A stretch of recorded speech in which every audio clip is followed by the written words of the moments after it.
नमस्कार मित्रों, आप सभी का स्वागत है लक्ष्मी प्रियास वर्ल्ड में। हम पढ़ रहे हैं चेम्मेन, एक मलयालम उपन्यास का हिंदी अनुवाद जिसका शीर्षक है मछुआरे, जिसके लेखक हैं तकली शिवशंकर पिल्लई। प्रथम 2 अध्याय आप सुन चुके हैं, तीसरा अध्याय है। यदि आप पहली बार मेरे चैनल पर आए हैं तो कृपया डिस्क्रिप्शन में मैंने लिंक दिया हुआ है पहले 2 अध्यायों के, आप वहाँ से उन्हें भी देख सकते हैं। तो चलिए तीसरे अध्याय में। चेम्पन के पास पूरे रुपए जमा हो गए। वह रुपया लेकर नाव और जाल खरीदने चला गया। समुद्र तट पर यह एक चर्चा का विषय हो गया। किसी ने कहा कि चेम्पन को कोई निधि मिल गई है। एक दिन जब वह समुद्र तट पर गया तो उसे पत्थर के टुकड़े जैसी कोई चीज़ मिली थी, जो वास्तव में सोने का एक ढेला था। दूसरों ने असली बात का समर्थन किया कि उसने बड़ी होशियारी से बचा बचा कर रुपया जमा किया है, लेकिन यह बात सबों को विश्वास करने योग्य नहीं थी।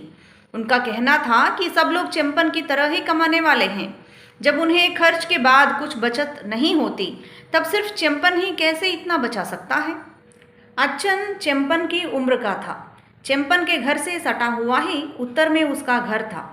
दोनों बचपन के साथी थे। सब लोग अच्छन से सवाल करने लगे कि चेम्पन कितना रुपया लेकर गया है, कहाँ से इतना रुपया आया है, नाव और जाल आएगा तब कौन कौन नई नाव में काम करेंगे इत्यादि। अच्छन को कुछ मालूम नहीं था, तब भी उसने जानकार होने का भाव प्रकट किया।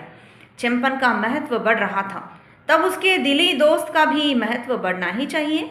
अच्छन ने अपनी समझ के अनुसार सब सवालों का जवाब दिया और अपना महत्व प्रकट किया।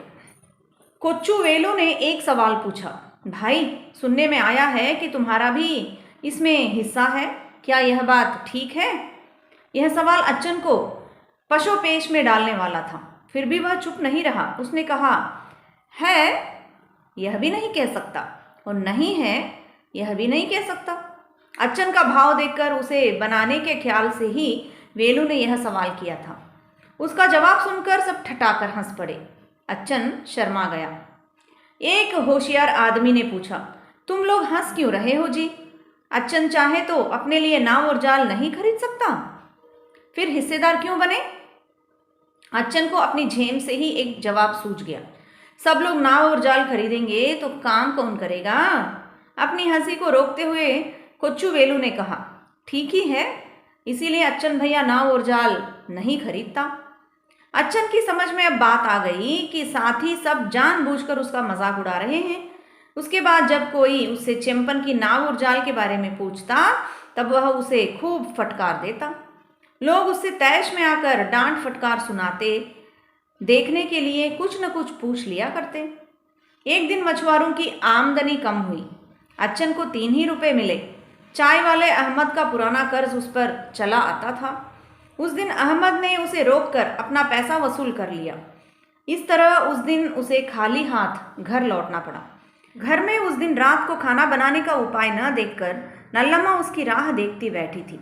पति पत्नी में खूब झगड़ा हुआ। नल्लम्मा की शिकायत थी कि पति जो भी कमाता है सो चाय या शराब में खर्च कर देता है। अच्छन की सच्चाई पर उसे विश्वास नहीं था। शराब नहीं पी है यह प्रमाणित करने के लिए अच्छन ने पत्नी की नाक के पास जाकर अपना मुंह खोलकर सूंघाया। फिर भी नल्लम्मा को विश्वास नहीं हुआ। उसने कहा, जो कमाता है सो पूरा पीने में ही खर्च हो जाता है। तुम्हें होश हवास नहीं है, कैसे जिंदगी कटेगी?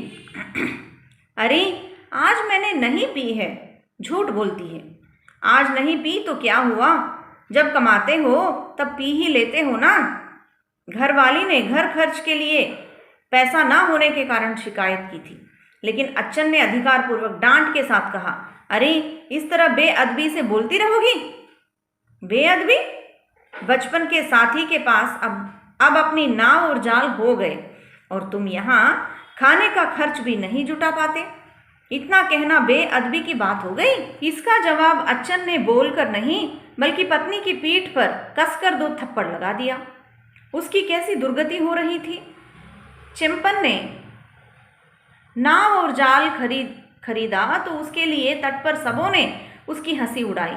घर पर भी उसकी बात को लेकर उसको परेशानी। अरे, कोई नाव और जाल खरीदे तो उसके लिए मैं क्या करूं? कौन सा प्रायश्चित करूं? चंपन ने पेट काट कर पैसा जमा किया है, उस तरह मुझी से क्या, यह किसी और से भी नहीं हो सकता। चक्की और करतम्मा अपने घर से यह झगड़ा सुन रही थीं। चक्की ने पुकार कर कहा, अच्चन भाई, हम लोग भूखे रहते थे तो 1 जून भी तुम्हारे यहाँ मांगने नहीं गए। अच्चन चक्की की ओर घूमा। बस बस, चंपन को मैं अच्छी तरह जानता हूँ, बचपन से ही जानता हूँ। तुम क्या जानोगे, आज तुम्हारे यहाँ आग तक नहीं जलाई गई है ना, यह तुम्हारे और तुम्हारी औरत के मन की बुराई का फल है। औरत ने क्या किया है रे? औरत के बारे में कुछ कहोगी तो? हाँ हाँ, नल्लम्मा ने कहा। अरे कौन सी बुराई है? अच्चन ने चक्की से पूछा। ईर्ष्या। किससे? तुम्हारे मल्लाह से। अपनी गहरी अवज्ञा प्रकट करने के लिए अच्चन ने खकार कर थूक दिया और कहा, अरे उस घृणित आदमी से मर्दों को ईर्ष्या हो सकती है? चक्की को गुस्सा भी चढ़ा।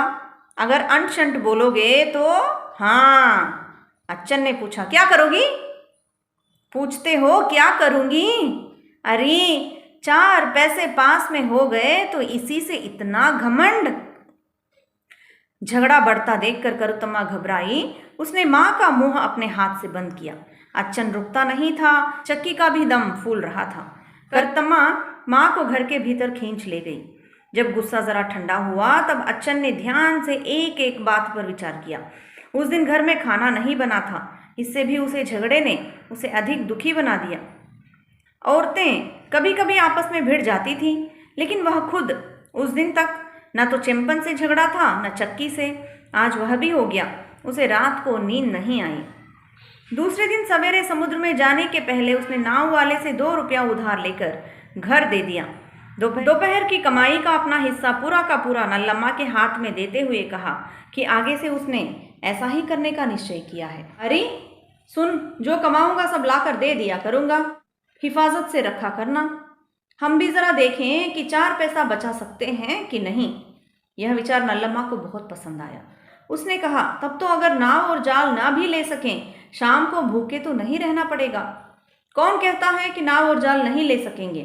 यह निश्चय से कहने की जरूरत नहीं है। हो सकता है कि हम भी ले लें। नल्लम्मा को लगा कि अच्चन ठीक कहता है। कोशिश करने का उसका भी मन था। उसने कहा, कल तक एक समान रहने वालों को देखा नहीं, अब वे बात भी नहीं करेंगे। अच्चन को यह अच्छा नहीं लगा। उसने कहा, तुम क्यों दूसरों के बारे में बोला करती हो? हमारे लिए अपना ही काम देखना काफ़ी है। नहीं, मैं तो यूं ही कह रही थी। मालूम होता है कि चक्की अब बहुत घमंडी हो गई है। अच्चन ने उपदेश दिया, तुम अपना मुंह बंद रखा करो तो बहुत अच्छा होगा। मैं कुछ भी बोलने नहीं जाती। हाँ, वही अच्छा होगा। हम भी ज़रा देखें। नल्लम्मा को एक ही पछतावा रहा कि अच्चन को ऐसे पहले क्यों नहीं सूझा। अच्चन ने हामी भरी। नल्लम्मा ने ठीक ही कहा था। फिर भी मानो अपनी तसल्ली के लिए अच्चन ने कहा था, अरे मल्लाह को क्यों बचा कर रखना चाहिए? उसकी संपत्ति पश्चिम में फैली हुई पड़ी है ना। बाप दादों का कहना था कि नाव और जाल घाट के सामूहिक काम के लिए हैं, लेकिन अब तो यह बात नहीं रही। कोशिश करने पर नाव और जाल कौन मल्लाह नहीं रख सकता।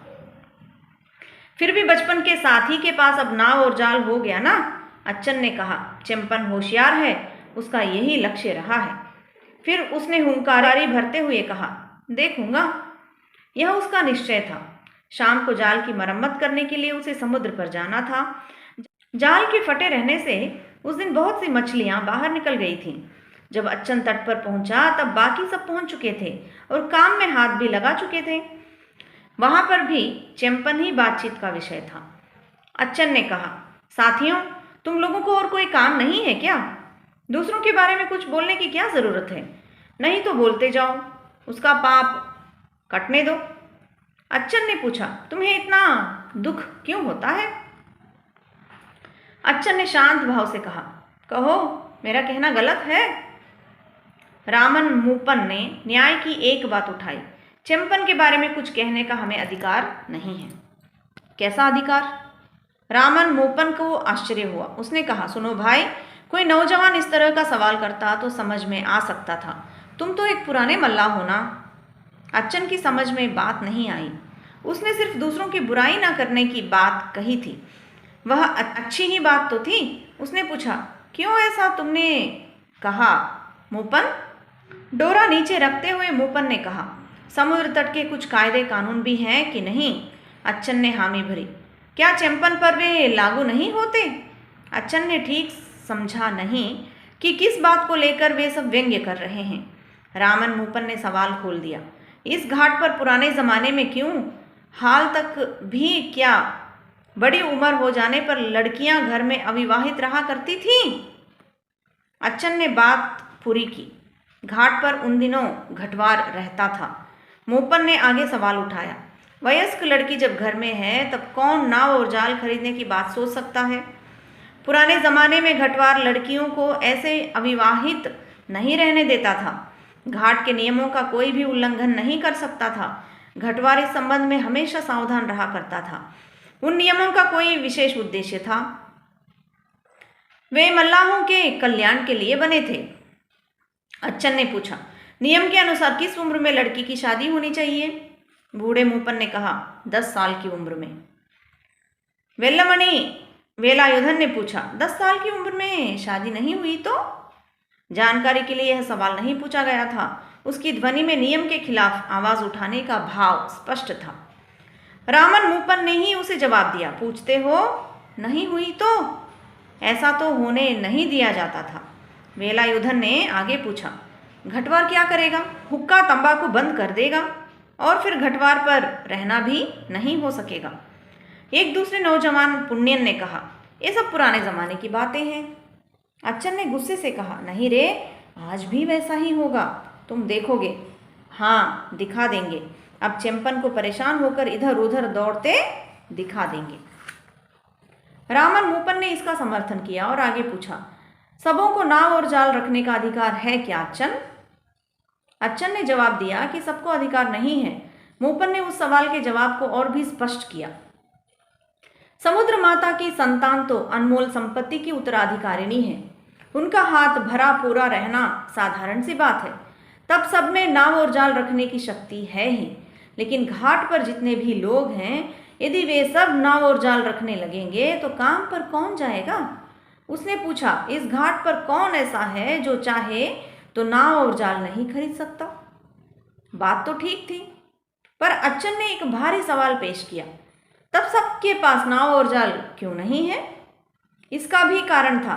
मछुआरे 5 जाति के हैं, आर्यन, जाल वाला मछुआ, मरक्कन और एक पंचम जाति। इन सबके ऊपर पूरब के वालन हैं। इनमें जाल वाले को ही नाव और जाल रखने का अधिकार है। पुराने ज़माने में घटवार जाल वाले को ही नाव और जाल खरीदने की अनुमति देता था, वह भी तब जबकि जाल वाला नजराना देता था।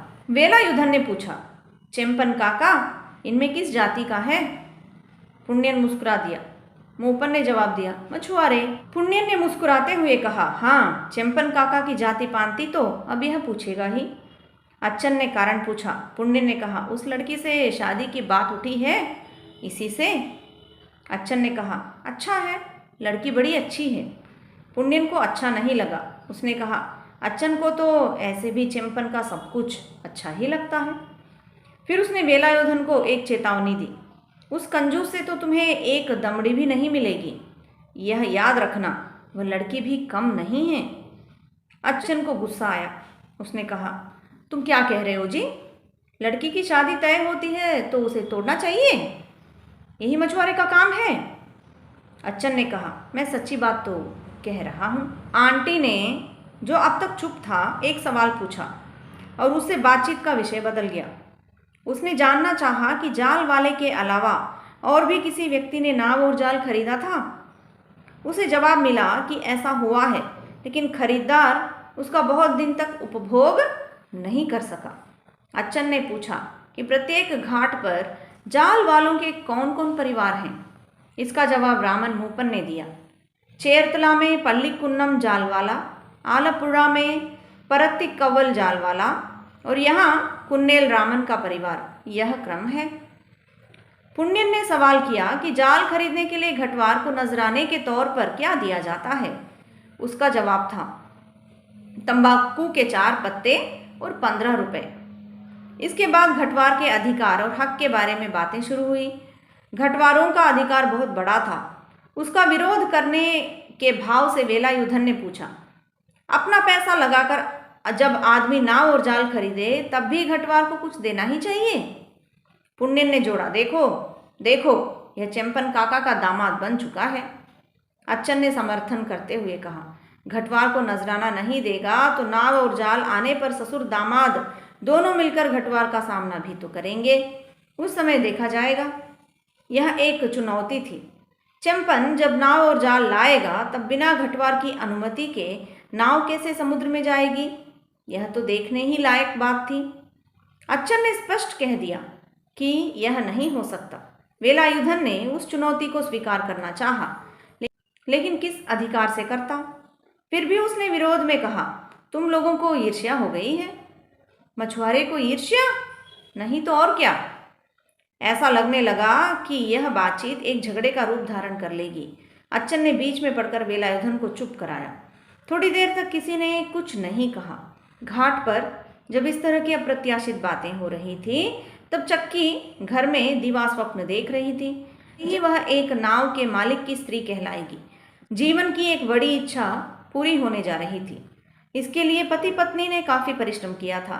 पड़ोस की किसी भी स्त्री से वह देखने में अच्छी थी। नाव का मालिक होने के बाद करतम्मा के लिए अभी जैसा लड़का मिल सकता था उससे भी अच्छा लड़का मिल सकता है। माँ ने बेटी से कहा, तेरे बाप की बड़ी बड़ी अभिलाषाएं हैं। इस साल की आमदनी से जमीन और घर की व्यवस्था करेंगे, तब शादी करेंगे। करतम्मा को कुछ कहना नहीं था। चक्की ने अपने आप ही आगे कहा, समुद्र माता की कृपा से किसी का कोई कर्जा नहीं है। आमदनी कम हो जाए तो भी यह तसल्ली रहेगी कि कोई तंग करने वाला नहीं है। चक्की का बोलना खत्म होने से पहले ही करतम्मा ने पूछा, अम्मा तुम ही कहती हो कि कोई कर्ज नहीं है। चक्की समझ गई कि परी के रुपयों का ख्याल करके ही करतम्मा ने सवाल उठाया है। वह जरा झेंप गई, फिर किसी तरह एक जवाब दिया, नहीं, उसे एक कर्ज के रूप में मानने की ज़रूरत नहीं है। करतम्मा ने जरा कड़ी आवाज़ में पूछा, ज़रूरत क्यों नहीं है?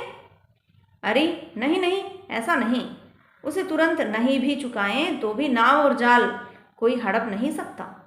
ऐसा इसलिए कहती हो ना कि वह मोतलाली बड़ा सीधा साधा आदमी है।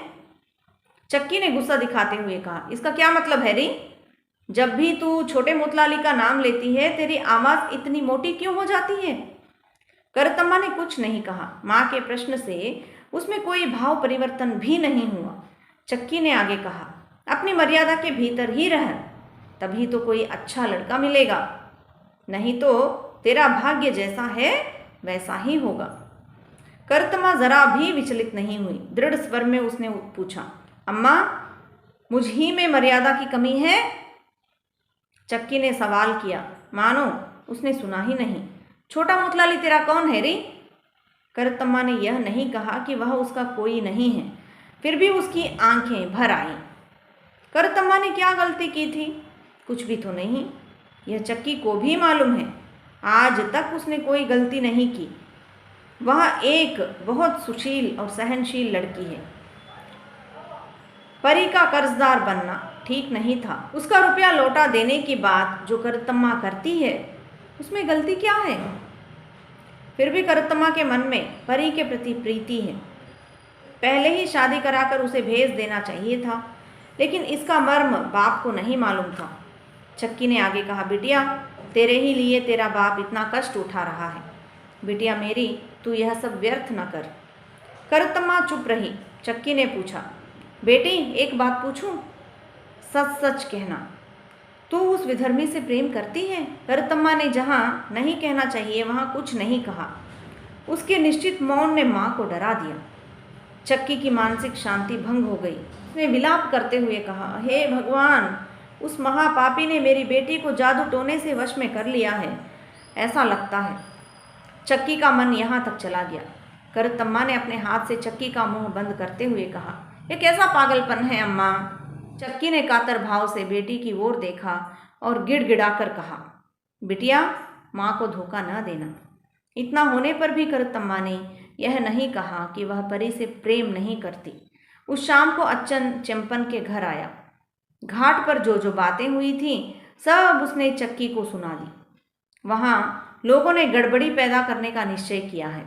अच्छन और मूपन उनमें मुख्य हैं। लौटने पर चेम्पन को सबसे पहले इस नए संकट से बचने का उपाय करना चाहिए। उसने आगे कहा, हम दोनों बचपन के साथी हैं।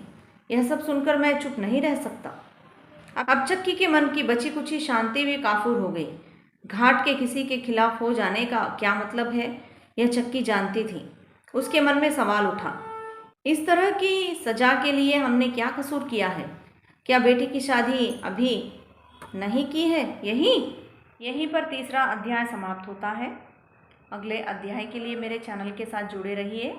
तब तक के लिए धन्यवाद। यदि आप पहली बार आए हैं तो कृपया सब्सक्राइब कर लें, लाइक करें, कमेंट करिएगा और शेयर ज़रूर करिएगा। धन्यवाद।